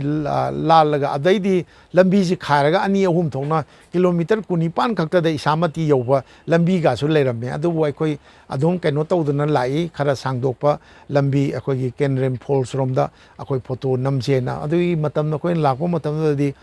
ꯏꯁꯤꯡꯗꯨ ꯌꯥꯝ ꯇꯥꯗ꯭ꯔꯦ ꯍꯥꯏꯁꯦ ꯏꯁꯤꯡ ꯃꯈꯣꯟꯒꯗꯤ ꯀꯜꯈꯤꯔꯖꯥꯠꯅꯤ ꯑꯗꯣ ꯅꯣꯡꯖꯨ ꯊꯥꯒꯤ ꯃꯇꯝꯗ ꯇꯥꯕ ꯑꯗꯨꯃꯥꯏꯅ ꯇꯥꯗꯦ ꯍꯥꯏꯕꯗꯨꯅꯤ ꯑꯩꯈꯣꯏ ꯀꯩꯅꯣ ꯌꯧꯔꯦ ꯀꯣꯏꯂꯥꯘꯥꯠ ꯌꯧꯔꯦ ꯀꯣꯏꯂꯥꯘꯥꯠ ꯂꯝꯕꯤ ꯌꯥꯝ ꯐꯔꯝꯃꯦ ꯉꯁꯥꯏꯒꯤ ꯑꯩꯅ ꯃꯃꯥꯡꯗ ꯄꯟꯖꯈꯤꯕ ꯇꯤꯂꯥꯞ ꯑꯗꯨꯒꯤ ꯆꯠꯄꯒꯤ ꯀꯨꯗꯨꯛ ꯀꯗ꯭ꯔꯥꯛꯄ ꯂꯝꯕꯤꯒ ꯑꯗꯨ ꯂꯩꯇ꯭ꯔꯦ ꯑꯩꯈꯣꯏꯒꯤ ꯕꯪꯒ꯭ꯂꯥꯗꯦꯁ ꯕꯣꯔꯗꯔ ꯐꯦꯟꯁꯤꯡꯒꯤ ꯃꯌꯥꯗ ꯂꯝꯕꯤꯒ ꯐꯖꯅ ꯇꯧꯔꯒ ꯀꯨꯂꯝꯃꯅꯤꯒꯤ ꯌꯨꯝ ꯆꯞ ꯆꯥꯅ ꯌꯧꯔꯦ ꯀꯨꯂꯝꯃꯅꯤꯒꯤ ꯌꯨꯝꯁꯤ ꯌꯧꯔꯒ ꯑꯩꯈꯣꯏ ꯆꯥꯛ ꯏꯁꯤꯡ ꯇꯧꯗꯅ ꯀꯩꯗꯧꯗꯅ ꯇꯧꯔꯒ ꯅꯨꯡꯊꯤꯟꯁꯤ ꯑꯩꯈꯣꯏ ꯀꯣꯏꯂꯥꯘꯥꯠ ꯕꯥꯏꯔꯪꯗ ꯀꯣꯏꯔꯨꯏ ꯊꯣꯡꯗꯨ ꯂꯥꯟꯊꯣꯛꯑꯒ ꯕꯥꯏꯔꯪꯁꯤ ꯈꯔ ꯍꯣꯡꯉꯝꯃꯦ ꯌꯨꯝꯗꯤ ꯃꯁꯤꯡ ꯇꯥꯔꯝꯃꯦ ꯍꯥꯏꯁꯤ ꯍꯣꯡꯗꯣꯛꯈꯤꯕ ꯃꯌꯨꯝ ꯄꯨꯔꯥ ꯍꯣꯡꯈꯤꯕ ꯃꯣꯏ 1-2 ꯑꯃ ꯌꯥꯎꯔꯝꯃꯦ 1-2ꯅ ꯑꯇꯣꯞꯄ ꯑꯩꯈꯣꯏꯒꯤ ꯚꯣꯂꯥꯒꯟꯖꯒꯤ ꯂꯝꯕꯤꯗ ꯅꯧꯅ ꯈꯨꯗꯣꯡꯆꯥꯕ ꯌꯦꯡꯉꯒ ꯃꯐꯝ ꯈꯨꯗꯣꯡꯆꯥꯕ ꯌꯦꯡꯉꯒ ꯍꯣꯡꯗꯣꯛꯈꯤꯕ 1-2가 ꯌꯥꯎꯗꯅ ꯑꯩꯅ 2005ꯀꯤꯗ ꯆꯠꯈꯤꯕ ꯃꯇꯝꯗꯗꯤ ꯌꯨꯝ 13 ꯂꯩꯔꯝꯕꯗꯨ 2015ꯒꯤ ꯑꯩꯈꯣꯏ ꯗꯤꯁꯦꯝꯕꯔꯒꯤ ꯇꯥꯡ 23ꯀꯤ ꯅꯨꯡꯊꯤꯟꯗ ꯆꯠꯈꯤꯕ ꯃꯇꯝꯗꯨꯗꯗꯤ ꯌꯨꯝꯁꯤ ꯁꯨꯞꯅꯒꯤ 12 ꯈꯛꯇꯪ ꯉꯥꯏꯔꯝꯃꯦ ꯑꯗꯣ ꯐꯤꯕꯝꯗꯤ ꯈꯔ ꯐꯔꯝꯃꯦ ꯖꯤꯡꯒꯅ ꯀꯨꯞꯄ ꯌꯨꯝ ꯂꯩꯔꯝꯃꯦ ꯑꯗꯣ ꯖꯤꯡꯒꯅ ꯌꯥꯝ ꯐꯖꯅ ꯀꯨꯞꯄꯃꯛ ꯅꯠꯇ꯭ꯔꯁꯨ ꯃꯊꯛꯇ ꯏꯒꯤ ꯃꯊꯛꯇ ꯖꯤꯡꯒꯅ ꯊꯥꯡꯒꯠꯂꯒ ꯋꯥꯆꯦꯠꯅ ꯆꯞꯄꯒ ꯖꯤꯡꯒꯅ ꯇꯧꯕ ꯂꯩꯔꯝꯃꯦ ꯑꯗꯒꯤ ꯃꯩꯁꯤꯡ ꯄꯨꯁꯤꯟꯅꯔꯝꯃꯦ ꯑꯗꯣ ꯁꯨꯝ ꯆꯠꯄꯁꯤꯗꯩꯁꯤꯗ ꯌꯥꯝ ꯅꯨꯡꯁꯤꯕ ꯌꯥꯝ ꯑꯉꯛꯄ ꯅꯨꯡꯉꯥꯏꯕꯁꯨ ꯄꯣꯛꯄ ꯑꯃ ꯊꯦꯡꯅꯩ ꯑꯩꯈꯣꯏꯒꯤ ꯉꯥꯡꯕꯝ ꯃꯨꯅꯤꯟꯗ꯭ꯔꯣ ꯀꯧꯕ ꯅꯨꯄꯥ ꯑꯃꯒꯤ ꯐꯦꯃꯤꯂꯤꯅꯤ ꯐꯧ ꯕꯣꯔꯥ ꯑꯩꯈꯣꯏꯒꯤ ꯄꯩꯗꯅ ꯂꯩ ꯃꯥꯒꯤ ꯁꯤꯗꯩꯁꯤꯗ ꯆꯦꯡꯄꯥꯛ ꯀꯕꯣꯛ ꯁꯨꯅꯅꯕ ꯃꯣꯏ ꯁꯨꯕ ꯆꯦꯡꯄꯥꯛ ꯀꯕꯣꯛꯁꯤ ꯉꯁꯥꯏꯒꯤ ꯇꯨꯔꯦꯟꯁꯤ ꯂꯥꯜꯂꯒ ꯇꯨꯔꯦꯟꯁꯤ ꯊꯣꯡ ꯂꯣꯝꯗ ꯀꯣꯏꯊꯣꯛꯇꯕꯤꯗ ꯀꯣꯏꯂꯥꯘꯥꯠ ꯂꯣꯝꯗ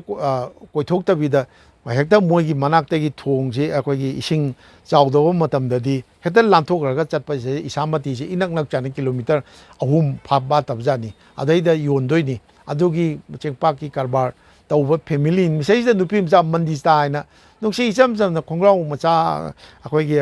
ꯇ꯭ꯔꯦꯛ ꯄꯦꯟ ꯑꯃ ꯁꯦꯠꯂꯒ ꯇꯤ ꯁꯥꯔꯠ ꯑꯃꯨꯕ ꯑꯃ ꯂꯤꯠꯂꯒ ꯂꯩꯔꯝꯃꯤ ꯑꯗꯣ ꯃꯁꯤ ꯑꯉꯥꯡ ꯑꯣꯏꯔꯤꯉꯩꯗꯒꯤ ꯍꯧꯅ ꯀꯤꯂꯣꯃꯤꯇꯔ 3.5 ꯚꯣꯂꯥꯒꯟꯖ ꯍꯥꯏꯔꯤꯕ ꯀꯩꯊꯦꯜ ꯃꯆꯥꯁꯤꯗꯩꯁꯤꯗ ꯑꯩꯈꯣꯏꯒꯤ ꯔꯥꯝꯀ꯭ꯔꯤꯁꯅ ꯃꯤꯁꯟꯒꯤ ꯁ꯭ꯀꯨꯜ ꯑꯃ ꯂꯩ ꯃꯁꯤꯗ ꯑꯉꯥꯡ ꯑꯣꯏꯔꯤꯉꯩꯗꯒꯤ LP ꯁ꯭ꯀꯨꯜꯗꯒꯤ ꯍꯧꯅ ꯃꯈꯣꯡꯅ ꯆꯠꯂꯒ ꯂꯥꯏꯔꯤꯛ ꯇꯝꯃꯛꯑꯒ 2016ꯒꯤ ꯐꯦꯕ꯭ꯔꯨꯋꯥꯔꯤ ꯃꯥꯔꯆꯇ ꯃꯦꯘꯥꯂꯣꯏ ꯕꯣꯔꯗꯀꯤ ꯊꯥꯒꯗꯧꯔꯤꯕ ꯀ꯭ꯂꯥꯁ 10ꯒꯤ ꯄꯔꯤꯈꯥꯁꯤꯗ ꯄꯔꯤꯈꯥ ꯊꯥꯗꯣꯔꯤꯕ ꯑꯃ ꯂꯩꯔꯦ ꯃꯈꯣꯡꯅ ꯆꯠꯂꯛꯑꯒ ꯃꯗ ꯑꯩꯅ ꯅꯨꯡꯉꯥꯏꯃꯟꯗꯗꯅ ꯅꯨꯡꯉꯥꯏꯕꯣꯏ ꯀꯔꯤꯕꯣꯏ ꯑꯗꯒꯤ ꯄꯨꯛꯅꯤꯡꯁꯨ ꯅꯨꯡꯁꯤꯕꯣꯏ ꯀꯔꯤꯕꯣꯏ ꯈꯨꯗꯛꯇꯨꯗ ꯑꯩꯈꯣꯏꯒꯤ ꯐꯦꯁꯕꯨꯛꯇ ꯃꯇꯝꯗꯨꯗ BSNLꯒꯤ ꯀꯩꯅꯣ ꯐꯪꯉꯤ BSNLꯒ ERCELꯒꯒꯤ ꯅꯦꯠꯋꯥꯛ ꯐꯪꯉꯤ ꯃꯗꯩꯗ ꯑꯩꯅ ꯑꯩꯒꯤ ꯐꯦꯁꯕꯨꯛꯇ ꯁꯨꯃꯥꯏꯅ ꯇꯧꯅ ꯆꯠꯂꯛꯄꯤ ꯃꯟꯖꯤꯇꯥ ꯍꯥꯏꯕ ꯅꯨꯄꯤ ꯃꯆꯥꯁꯤꯒꯤ ꯁꯥꯏꯀꯜ ꯑꯃ ꯀꯅꯥ ꯂꯩꯕꯤꯅꯕ ꯀꯅꯥ ꯂꯩꯒꯦꯅ ꯊꯥꯒꯠꯈꯤ ꯑꯗꯣ ꯈꯨꯗꯛꯇ ꯁꯥꯏꯀꯜ ꯑꯩ ꯂꯩꯒꯦꯅ ꯊꯣꯛꯂꯛꯑꯦ ꯑꯗꯨꯒ ꯑꯃꯔꯣꯝꯗ ꯑꯃꯨꯛ ꯑꯩꯈꯣꯏ ꯆꯠꯃꯤꯟꯅꯔꯕ ꯈꯣꯡꯕꯨꯒꯤ ꯏꯅꯥꯎ ꯑꯃꯅ ꯑꯃꯨꯛ ꯅꯨꯄꯥ ꯃꯆꯥ ꯑꯩꯈꯣꯏꯒꯤ ꯃꯣꯏꯔꯥꯡꯊꯦꯝ ꯀꯥꯂꯦꯟꯖꯥꯎ ꯍꯥꯏꯕ ꯑꯃꯁꯨ ꯃꯥꯁꯨ ꯁꯦꯝ ꯃꯟꯖꯤꯇꯥꯒ ꯂꯣꯏꯅꯅ ꯀ꯭ꯂꯥꯁ 10 ꯊꯥꯒꯗꯧꯔꯤꯕ ꯃꯥꯁꯨ ꯃꯈꯣꯡꯅ ꯆꯠꯂꯒ ꯑꯗꯨꯃꯥꯏꯅ ꯇꯧꯅ ꯀꯥꯂꯦꯟꯖꯥꯎꯒ ꯑꯩꯈꯣꯏꯒꯤ ꯃꯟꯖꯤꯇꯥꯒꯒꯤ ꯃꯔꯝꯗ ꯇꯧꯕꯁꯤꯗ ꯃꯄꯥꯟꯗ ꯂꯩꯕ ꯃꯤꯁꯤꯡꯅ ꯂꯩꯒꯦ ꯉꯥꯛꯇ ꯉꯥꯏꯗꯅ ꯀꯅꯥꯅ ꯃꯄꯥꯟꯂꯣꯝꯗ ꯂꯩꯕ ꯐꯣꯔꯦꯟꯗ ꯂꯩꯕ ꯑꯃꯅ ꯂꯩꯔꯛꯏ ꯍꯥꯏꯗꯅ ꯏꯅꯥꯎ ꯖꯨꯒꯤꯟꯗ꯭ꯔꯣꯅ ꯏꯝꯐꯥꯜꯗꯒꯤ ꯁꯥꯏꯀꯜ 2 ꯄꯨꯔꯒ ꯕꯁꯇ ꯁꯤꯂꯣꯡ ꯆꯠꯄ ꯕꯁꯇ ꯄꯨꯈꯠꯂꯒ 2016ꯒꯤ ꯖꯅꯋꯥꯔꯤꯒꯤ ꯇꯥꯡ ꯀꯌꯥꯅꯣ 14-15ꯗ ꯑꯩꯈꯣꯏꯒꯤ ꯁꯤꯂꯣꯡꯒꯤ ꯀꯩꯅꯣꯗ ꯑꯣꯛꯑꯒ ꯄꯣꯂꯣ ꯒ꯭ꯔꯥꯎꯟꯗ ꯏꯝꯐꯥꯜ ꯁꯤꯂꯣꯡ ꯆꯦꯟꯕ ꯕꯁꯀꯤ ꯕꯁ ꯁ꯭ꯇꯦꯟꯗ ꯋꯣꯛꯑꯒ ꯏꯕꯦꯝꯃ ꯃꯟꯖꯤꯇꯥꯒ ꯀꯥꯂꯦꯟꯖꯥꯎꯒꯗ ꯑꯩꯈꯣꯏꯒꯤ ꯁꯥꯏꯀꯜ ꯑꯅꯤꯁꯤ ꯁꯥꯏꯀꯜ ꯑꯃꯃꯝ ꯁꯤꯟꯅꯈꯤ ꯃꯗꯨꯒꯤ ꯐꯣꯇꯣꯁꯤ ꯑꯩꯈꯣꯏꯒꯤ ꯑꯩꯅꯁꯨ ꯈꯕꯔꯗꯁꯨ ꯍꯥꯞꯆꯈꯤ ꯑꯗꯨꯒ ꯐꯦꯁꯕꯨꯛꯇꯒꯁꯨ ꯊꯥꯒꯠꯆꯈꯤ ꯑꯗꯨꯒ सिगी मतुंगदा कालीन जावबसी याम कन्ना इनाउ जुगिंद्रोना शिलोंगदा कॉलेज तमधनबा हाइबनी अदु याददना मासे आई इमुंगी मतेंग खजिकता ओरसु पांगबा ngamnaba आई थबक तौरगे हाइना शिलोंगदा फार्मेसी की दुकान अमदा दुकान फंबा यावदना मधुसु इनाउ जुगिंद्रोना छिनबीदना तौदना हुजिकसु दुकान फंबा यावरी अदु मा लाइक तमनबो कन्ना होटनजरम होटनबिरमबनी इनाउ जुगिंद्रोना अदु मा लाइक मखा तमगिद्रे शिलोंगदा फार्मेसी की दुकान अमा फमदना अदुम लैदना मयुंगी मतेंग पांगे अदगी अमना इबेम मंजितासी कॉलेज तमगिद्रे माजी चही अमानी लैरगा माजी थाजा योंजदना हैलाकांदी की कनोदा खुन अमदा नुपा मचा अमदा थाजा योंजदना लुहोंगिबगी पाव अदु ताकी अदु माइन तौदना तौरखिबनी अदु तरा तुरुकी 2016 गिदा चटपदुददी 27 दना चाक चागदोरिनी मयाम याम नुंगसीबा कैनोनी अदो बाइरंगदा अखोगी ngसाइगी कुलमनी अखोइना 2005 ता चटपदा लैरंबा कुलमनी की मचानुपा कुलजीत तुसु मपुंग मरै फारदना मयुम मकै गासु पालमे अखोगी माजु इम्फाल दगी कैनो लवी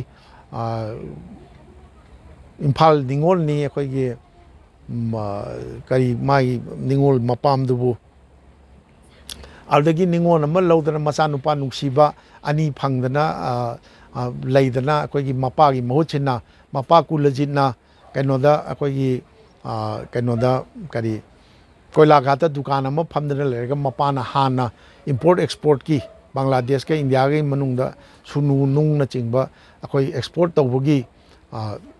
कैनो तौबगी थबक तु मान महुचिंदना हौजी भोलागंजदा अखोइना चप्पा मतमदो लेरमे ओ मागी कुलजीत की नुपी की कैनोदो मपामदो अखोई इम्फाल मोंगसांगैदगी नेना निंगोल का लवी अदु माइन तौदना अहोंग लेरे नहारोल खरासु कैनो तौरे बिजनेस ता माई पाक्तना हौजी कोइलाघा कैनो बाइरंगदगी होंदोरगा भोलागंजदा युम मक्साद्रसु भारादा लौदना बिजनेस ता माई पाकपा ओइदना लेरे अदुगी मरक्ता कोरिखाल लैदना खुन अमा थोलकपसिदसु युम अमानी बाइरंगदगी होंदोरगा युम सादना युम फजना सादना लैबा युम मरी लैरे अदगी अमु भोलागंज रोमदाइदा नया बस्ती एदना अमा लैरे अदुदसु युम मरी मेइतै युम मरी लैरे याम फजना कोई जिंगना कुप्तना चेकना का हौदना साबा युम का यावरे मधु नुंगाई याइफखलकपनी हाइतारे अदु माइन तौदना सिगी मरक्सिदा मखोइना नुंगाई याइखलकपगी मरमसी अखोइना चचरुब मतुंगदा कैनोनी जुगिंद्रोना इनाउ जुगिंद्रोना होनबगी मथक्ता मेघालय की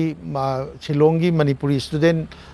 यूनियन एसोसिएशन ने अदई मणिपुर रोंगी एमसूना चिंबा छात्र की कांगबू ने करीने तौरगा मुखई मयाम की फाननब करी करी यामना चौखत थौरांगी ओइबा थबक मयाम अमसु तौबिग्र माने अदुगी मतुंग महिना कैनो अखोई वोटिंग राइट लैबा आधार कार्ड फंगबा नचिंगबा अखोई तौरमे 2016 गिदुदा चटपा मतमददी अदु माइन तौदना तौरकपनी अखोई सक्सा हाइजानबा नुमितु तांग कुंतरेनी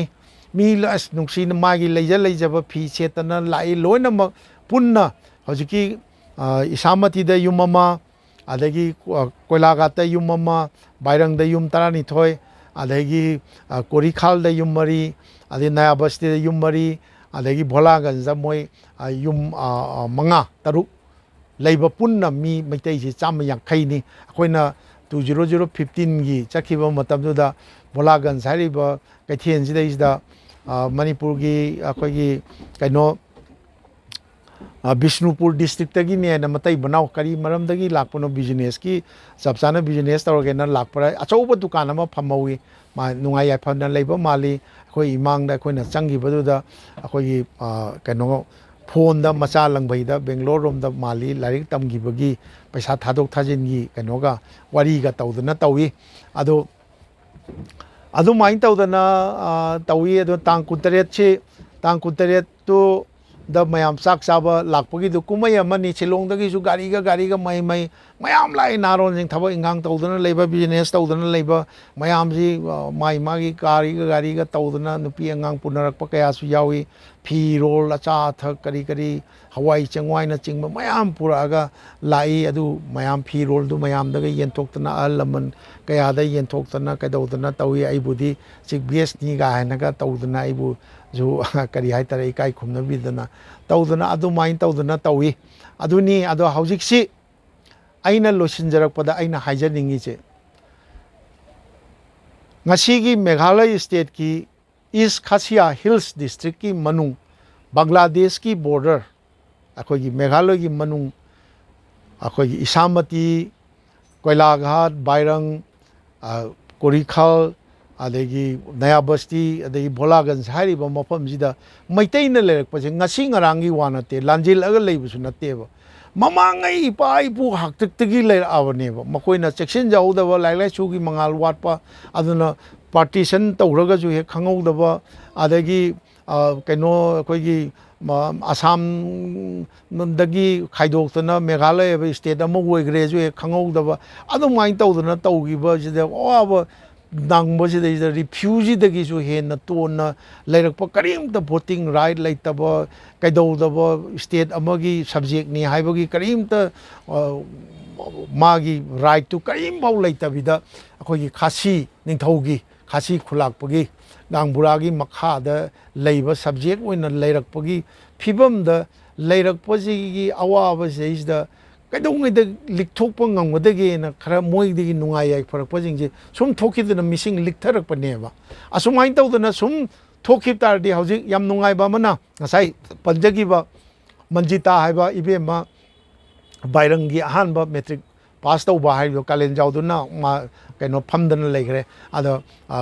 Shillong da pharmacy dukan phamba yaudana leigre aduga manjita na luhongre magi mopa nupa ama metric pass taudraga su akoi babu oidana ama akoi CRPF ta jawan oidana thabak tawdana leigre ahan bani ma khakta su ngairi tolop chagre moi imung ama soidana nungai ai phara agani aduga amuk manjita gi ju mokpa tomba aduga CRPF ki jawan oriba babu gi ju banau nupa ningthe medana ama ju metric pass tawdana hauji college tammi makoi imung yam asa chawre atai metric ka pass tawna dana Cherapunji da college tamba adagi Shillong da college tamba imung yaunare haujikti khara yengbada nungaire adubu mokoigi asadi amuktang karai dano karino ma tawdana paisa akoigi phibam khitang chab ta gadi Assam dani khangde Kasarom dani khangde Manipur gi Jiri rom dani khangde Guwahati rom dani khangde yum hongba aisine masi leita gadi nongtra nongmadi akoigi mafam jida Meitei gi khongul se soidana mulakani aisine masi thokta naba akoina loina mangna haujik se akoi saugatpham thueba Manipur sarkar na ju Meghalaya gi sarkar da haijadana akoi gi leiriba lamdam masom da leiriba Meitei singje chap chaba Meghalaya gi state subject ama oibagi chap chaba right singdo phanganbam thongna nabase sinbibam thui haibasi ma haijaningi masi haijaraga ai ngasi gi matang ngasi da akoi gi lamdam masom da haibadi East Khashiya Hills District Meghalaya gi lamdam da leiriba Meitei singi matang da khwai gi mafam da tamjaba pawdom masi ai matang asida loisinjage khwaibu amuka chuhanna Sanatongi Manindra Konsamna nolupchari